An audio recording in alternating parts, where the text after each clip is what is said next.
A new report from insider Albert Breer has the Colts potentially moving on from Chris Ballard, but keeping Shane Steichen. Is that the smart move? Let's get to it.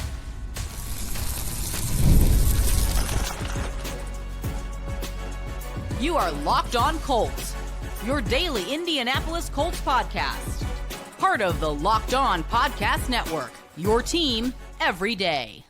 Thank you all for tuning in and making us your first listen of the day. This is your daily podcast covering your Indianapolis Colts, part of the Locked On Podcast Network, your team every day. You can start the season with a big return on FanDuel. New customers can place a $5 bet, and you'll get started with $250 in bonus bets if you win your first $5 bet. Visit FanDuel.com to get started.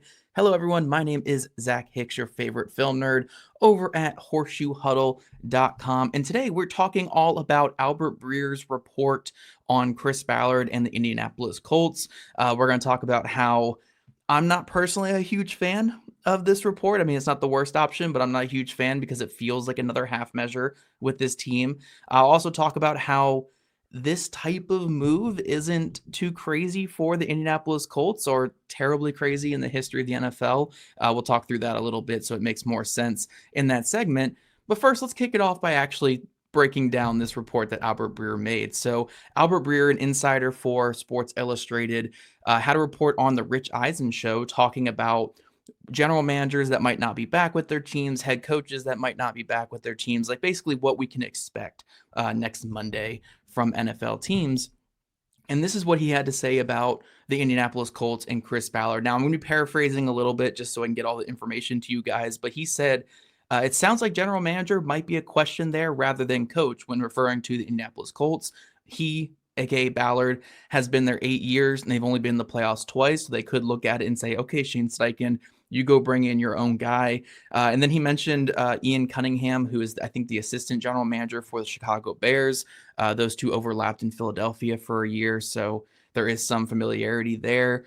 He did call in later parts of the segment, he called the head coach relatively safe, so Shane Steichen relatively safe, but there might be a discussion about the future at general manager for the Colts. So he's not definitively saying the Colts are certainly going to move on from Chris Ballard, but the way that Albert Breer is breaking down his report is more so that Ballard feels more on the hot seat than Steichen does, which again, in segment 2, I'll talk about how that could kind of work for the Colts and why that's such a possibility when it comes to this franchise in particular. But yeah, like where am I feeling like on this kind of news? Am I thinking that this is true? This is false? I know this is going to feel like me hedging my bets a little bit, and I don't want to come off that way, but it's going to feel that way. But I'm kind of buying that there is smoke with this, but I'm not buying there being fire, if that makes sense. So I do think that Chris Ballard is on the hottest seat he's ever been on with the Indianapolis Colts, especially when you factor in the fan response right now around Chris Ballard, when you factor in just the fact that his team has kind of quit and given up. A lot of really embarrassing aspects of this season. I mean, one of the more embarrassing ones was one of the team leaders on this team, Zaire Franklin, talking down about the New York Giants a couple weeks ago on his podcast, and it turning into the Colts losing to that Giants team. I'm not saying that's directly on Chris Ballard, but again, it just speaks to what's going on with the team that he has built and the team he's had a 100% hand in building in these past 8 years. So I do think it makes sense in a lot of ways, but Chris Ballard in a lot of ways is the invincible man. He's the guy who survives it all. You know, he survived the 2022 season. He was able to use the Carson Wentz scapegoat, use the Frank Reich scapegoat, use the Jeff Saturday scapegoat to find himself in year 8 without really any success. You know, again, 2 playoff appearances in 8 seasons. The rest of the division has won the AFC South at least twice in his tenure. It's really hard to find the excuses for Chris Ballard at this point. So I do think his seat is hotter than it's ever been. I don't know if I completely buy that he will be fired on Monday. And again, that feels like me hedging my bets there. It's just when it comes to Chris Ballard, man, he has survived it all. He has survived it all at this point. So it's hard to really definitively say like, oh yeah, this is finally the time, because again, they kept him after 2022. And not to digress what this conversation's about, but this was the issue when the Colts kept him in 2022. It was these disjointed timelines that you created with your general manager and your head coach. Your head coach, we have 2 years of data on Shane Steichen.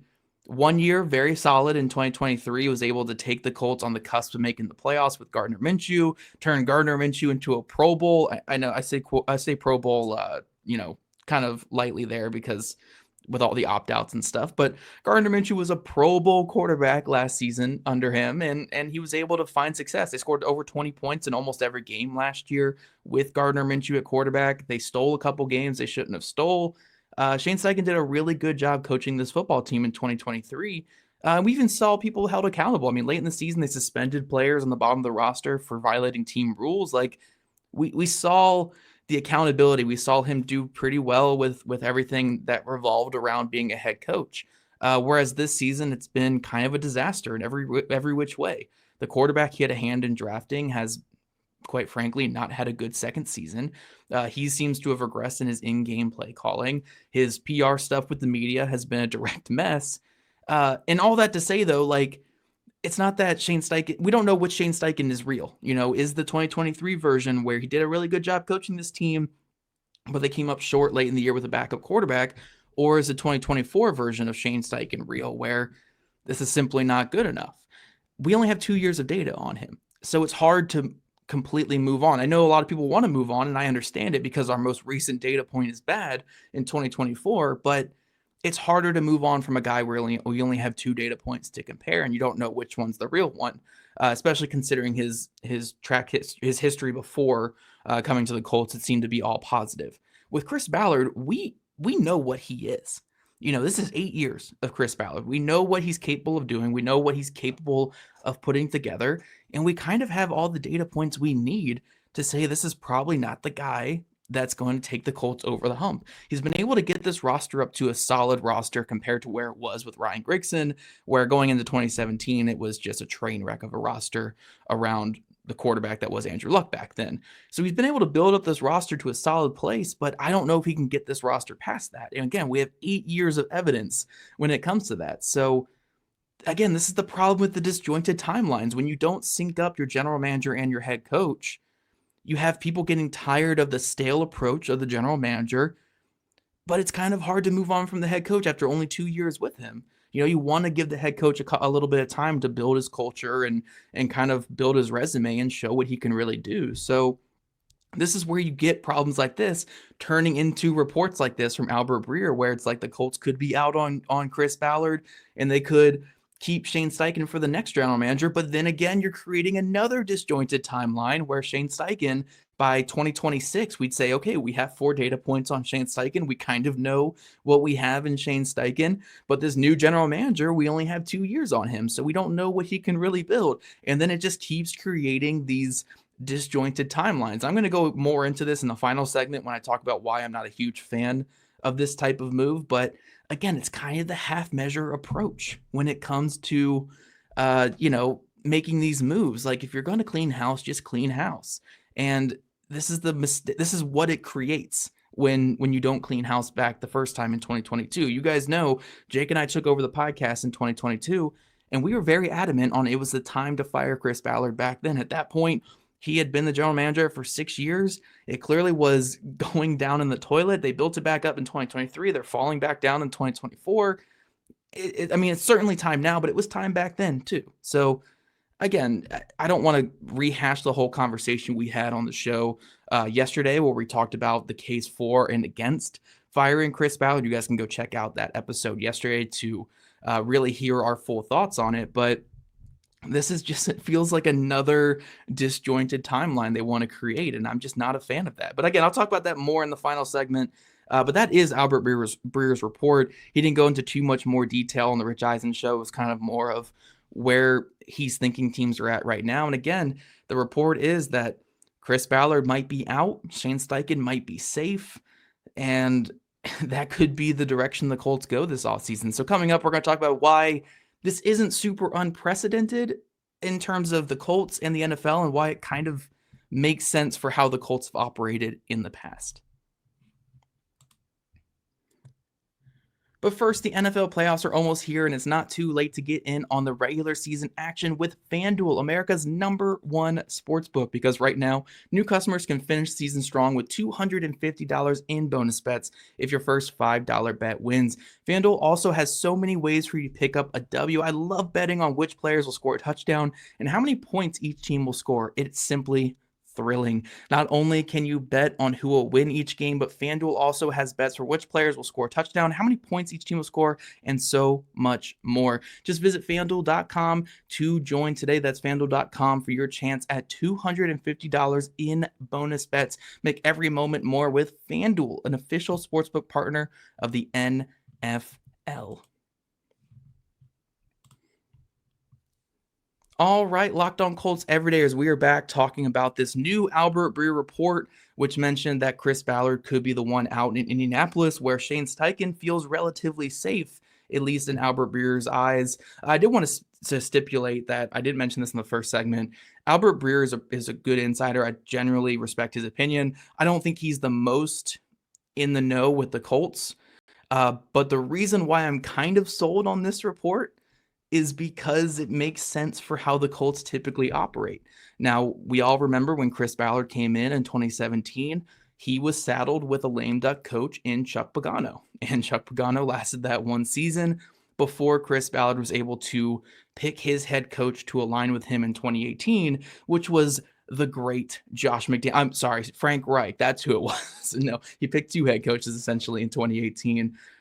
But it's always been these disjointed timelines. I mean, again, 2022, Ballard is safe and he gets to pick a new head coach in Shane Steichen. So we've seen this happen a lot with the Colts. Now, something I will say that is kind of different about this one, at least again, according to Albert Breer's report on the Rich Eisen show, is that this feels a little bit different than Chuck Pagano's situation, where Chuck Pagano wasn't really involved in the hiring of Chris Ballard. It was more so Jim Irsay telling Chris Ballard, hey, here, get 1 year to evaluate what Chuck Pagano's gonna do.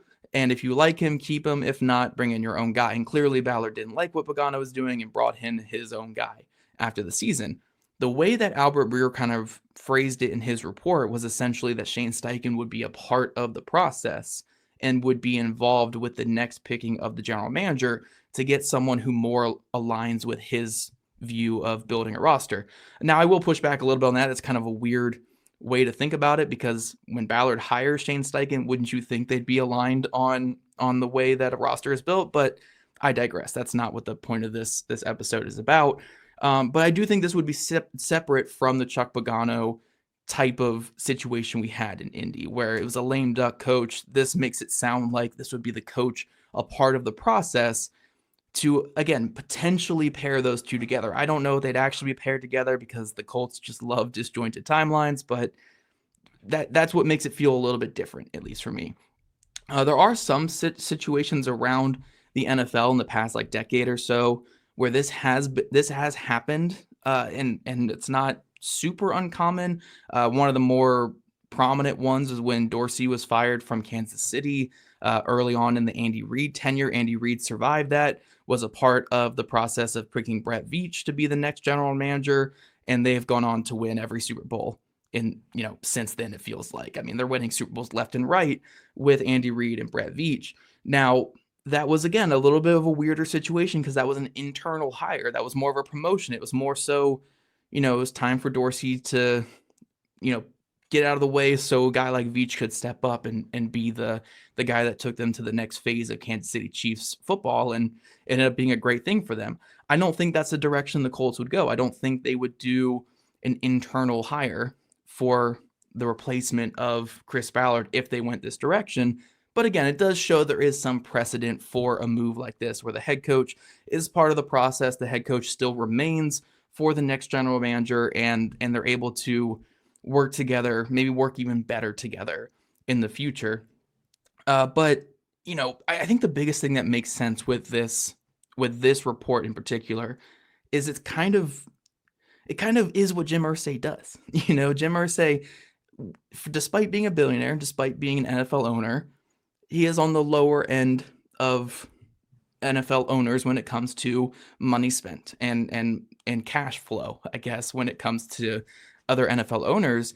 And it's much easier for a person in Jim Irsay's situation or headspace to only pay one extra contract per all season rather than paying two extra big contracts. So you look at the contracts right now, Chris Ballard is under contract until 2026. You don't have too much more to pay with that. So when you bring in a new general manager, as long as another team doesn't pick up the tab by hiring Chris Ballard and pay out the rest of his contract, you would only be paying the rest of Ballard's contract till 2026. You'd be paying the new general manager and then Shane Steichen's contract until 2029. And see, that's the other big part of this. Shane Steichen's contract runs until 2029. So if he were to fire both Shane Steichen and Chris Ballard, he'd be on the hook for both of those contracts until the end of their duration, plus the new people that he brought in that would, assumingly, they would be expensive contracts too for multiple years as well. So again, that kind of is a factor here, more so with the Colts than it would be with other teams. I'm not saying it should be this massive factor because, again, we're talking millions versus billions. It really shouldn't be as big a factor as what it is, but it is a factor with the Indianapolis Colts. And I think the fact that Shane Steichen's contract runs until 2029, it is a big part of that. I have seen some people also say that he wouldn't want to pay three head coaches because some people do think he's still paying Frank Reich's contract. To my understanding, when the Carolina Panthers hired Frank Reich, they picked up the rest of that bill.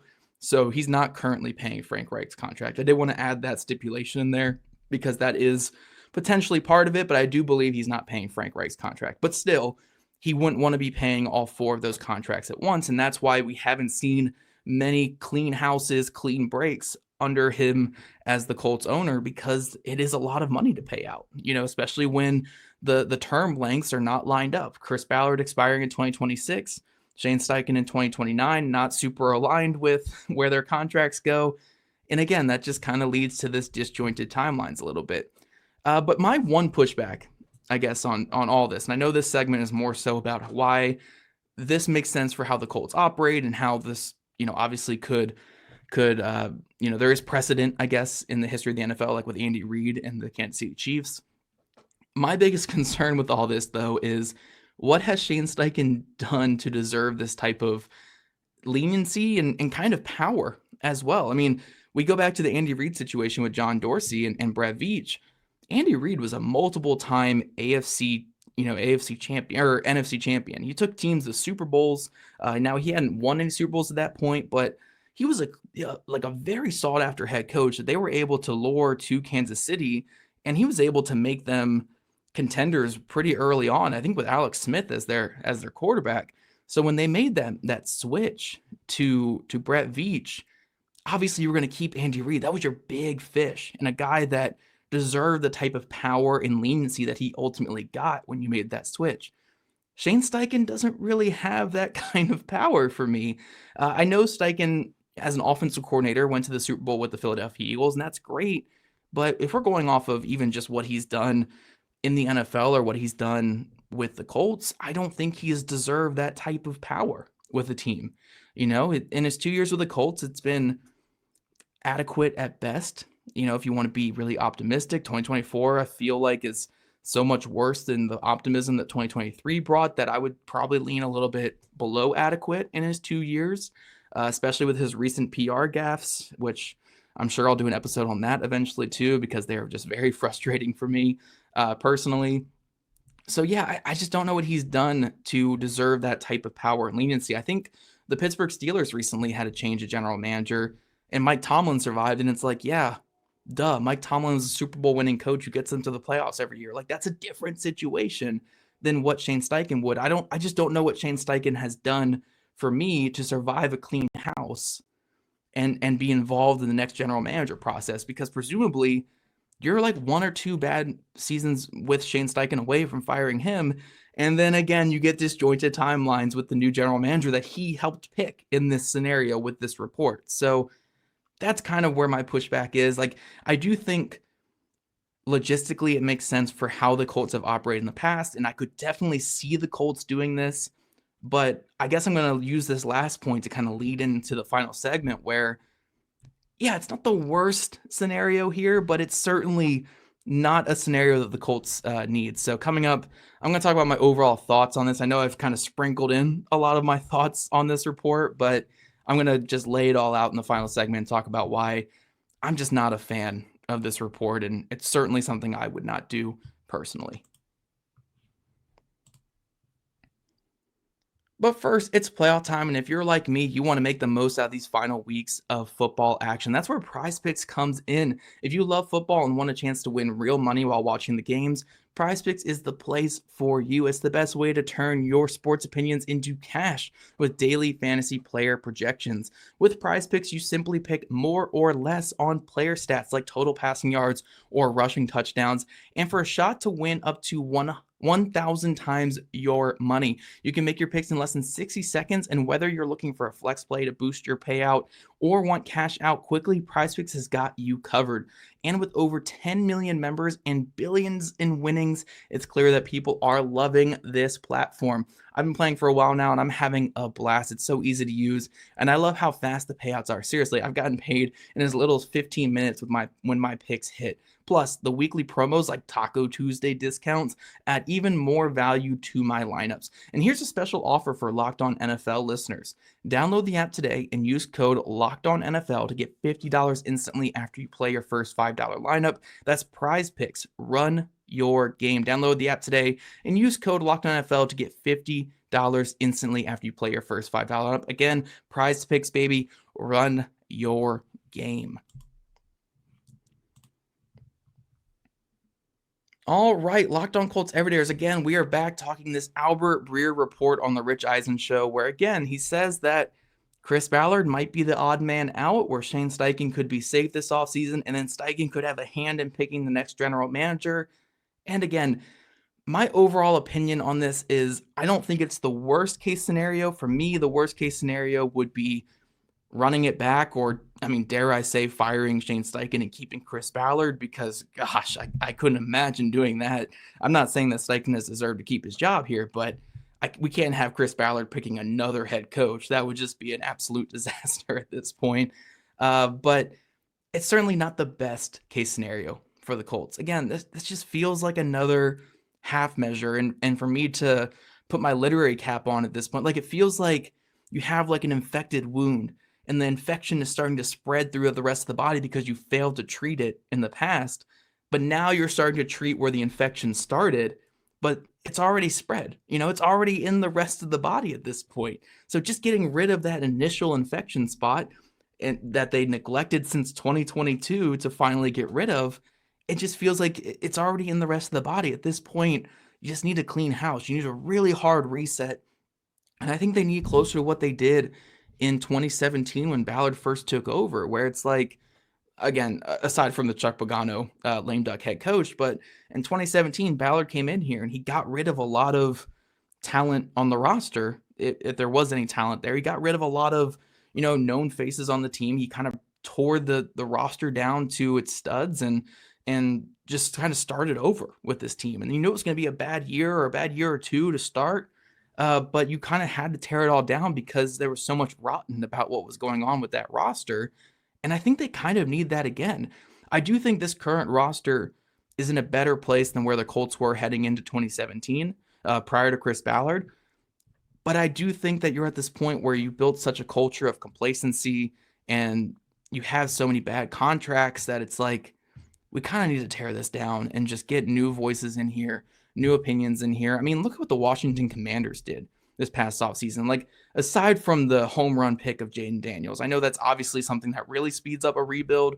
But when you look at what they did in the offseason, where they were aggressive in free agency and not in terms of, getting these superstar players. I mean, their biggest signings were Frankie Louvu and Tyler Biadasz. Like, that's not superstar signings, but they brought in culture guys that fit what they wanted to do and what they wanted to see from the future of their franchise. Now, they still kept a lot of the guys on rookie contracts, obviously, and let them develop in their new system, which I still think the Colts need to do. But they did move on from a lot of veterans. They got rid of a lot of the Ron Rivera misses and bad culture guys that were brought in, and they filled them with a veteran like Bobby Wagner, who's maybe not still the Bobby Wagner, but he's a guy who just sets the standard for what you want in your locker room and what you want with your team. A lot of guys they brought in were just like that. And I think it really helped them turn their team around from a bottom feeder into an 11-win team. Now, again, Jane Daniels is a big part of that. Hitting on your draft picks is a big part of that. But I do think that type of rebuild is what's needed here in Indianapolis, or that type of tear down and just refocus is kind of what's needed here in Indianapolis. So yeah, I don't like the half measure. I don't like the keeping Shane Steichen and then just creating more disjointed timelines, which has been a big theme of this episode, is those disjointed timelines there. Because then you get yourself in a similar situation that we're in right now in maybe 2 years, where say a new general manager comes in and tears it down to the studs, and it's not a very good team, and Steichen wins 4 games next year and 5 games the year after that. You're not going to keep a head coach who would miss the playoffs for 4 straight seasons. So you'd move on from him, but you would keep the general manager that he hired that he helped hire, because it would only be 2 years into a general manager. You don't fire a general manager after 2 years. So I just don't like the half measures, man. I don't like just attaching lame ducks to non-lame ducks and attaching new people to older people when the data points are just off. And I just don't like it, man. I think it's poor construction of a franchise. And I just don't think it's something the Colts should do. So overall, yes, I think this is a better alternative than just keeping Ballard for another season, hoping it somehow works in year 9. Because look, I know the saying goes, the 9th time is the try, but I don't know if it's going to work here for the Colts. So I do think it's time to move on from Chris Ballard, and anything that gets that going, I'm in favor of, but not really in favor of this report overall. But you guys let me know in the comments section what you think of this report. Would you be in favor of running it back with Shane Steichen, the rest of this roster, and maybe a new general manager that Shane Steichen helped pick to maybe refresh the roster with some free agents? Or I don't know what the end goal would be of that. Maybe just getting a new face in general, maybe getting a more aggressive guy. I don't know exactly what they would be going for with that, but what would you guys think? Do you guys think that Shane Steichen should have a hand in picking the next general manager, or do you think, kind of like me, where he hasn't really done enough to deserve that? I do think it's tough to fire him after 2 years if you do fire Chris Ballard, but I think that's better than this alternative that is being offered to us. So again, let us know in the comment section. I think it's a really fascinating report. So yeah, you guys let us know what you think on that. And obviously we'll have even more content like this coming in the future, because we have the Colts game on Sunday against the Jacksonville Jaguars. And after that, it's full off-season mode. It's pure firing, pure speculation, pure free agency, pure draft. We are finally in the off-season mode with this season officially over. So I do want to thank you guys for making Locked On Colts your first listen today and every day. Next, go find Locked On NFL. First, the madman Tyler Rowland kicks off your morning with a double shot of NFL espresso, and then stop by the barbershop with Tony Wiggins for some real NFL talk. And if you guys want to become a Locked On Colts insider and chat with us directly and get the insider scoop, follow the link in our show notes. And if you don't already, make sure you're following at Locked On Colts, at Jake Arthur NFL, and at Zach Hicks 2, all on Twitter. We're also on TikTok and Instagram. Jake has been letting me know that our TikToks have been going off the rails lately, so definitely check us out there on TikTok. And also subscribe to us on YouTube, where we listen to your podcast. We'd love your guys' ratings, reviews, and we'll catch you guys back here tomorrow afternoon for Crossover Thursday.